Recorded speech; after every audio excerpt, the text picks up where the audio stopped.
Hello friends, பருப்பு வடை தோசை செய்ய போகிறேன்.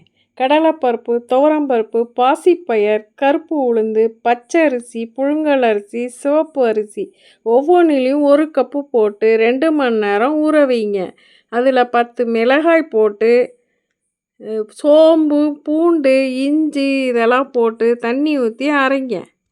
அரைச்சதும் அதில் உப்பு, மஞ்சத்தூள் போட்டு கலக்கி விடுங்க.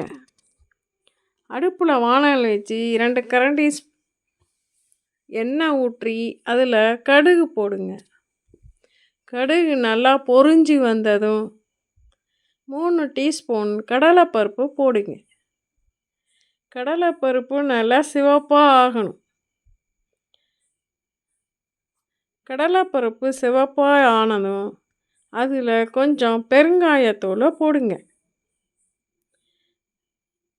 பெருங்காயத்தூள் பொரிஞ்சோடனே அதில் சின்ன வெங்காயம் போடுங்க.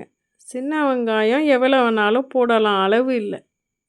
அதில் கொஞ்சம் கருவேப்பிலை போட்டு நல்லா வதக்கி கொடுங்க.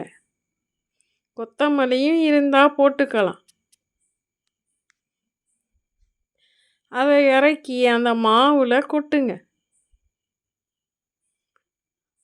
மாவில் கொட்டினோடனே அதை நல்லா கொஞ்சம் தண்ணி ஊற்றி கலக்கி கொடுங்க. மாவு தோசை பதத்துக்கு தோசை மாவு ஊற்றுற பதத்துக்கு இருக்கணும். அடுப்பில் தோசைக்கல் சூடானதும் 2 கரண்டி மாவை ஊற்றி நல்லா மெலிசாக தேய்ச்சி விடுங்க. மெலிசாக இருந்தால் அந்த தோசை ரொம்ப நல்லாயிருக்கும்.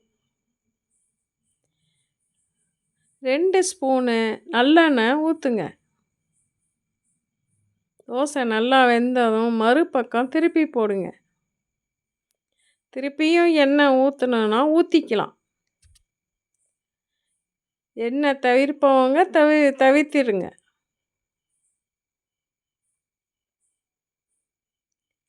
தோசை ரெடி ஆயிடுச்சு. இந்த தோசைக்கு சூப்பரான ஒரு சட்னி செய்ய போகிறேன். என்ன சட்னினா கருவடகம் சட்னி, வெங்காய கருவடகம் சட்னி. எண்ணெய் ஊற்றி உளுந்து 2 ஸ்பூன் போட்டு நல்லா சிவப்பாக வருங்க. 10 காஞ்ச மிளகாய் போடுங்க. கையளவு வெங்காயம் கருவடகத்தை போடுங்க. கருவடகம் பொரிஞ்சதும் அதில் கொஞ்சோண்டு வெங்காயம், சின்ன வெங்காயம், கொஞ்சம் கருவேப்பிலை போட்டு வதக்கலாம்.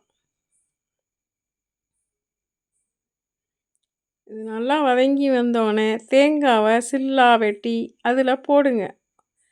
ஒரு அரை மூடி தேங்காய் போடலாம். எலுமிச்சம் அளவு புளியை போடுங்க. நல்லா வதக்கி கொடுங்க. கொஞ்சம் கல் உப்பு போடுங்க. மிக்ஸி ஜாருக்கு ஆறணும்னா மாற்றுங்க. கொஞ்சம் தண்ணி சேர்த்து அரைச்சி எடுங்க. சட்னி ரெடி ஆகிடுச்சு. இந்த தோசைக்கு கருவடக சட்னி சூப்பராக இருக்கும். தேங்க்யூ.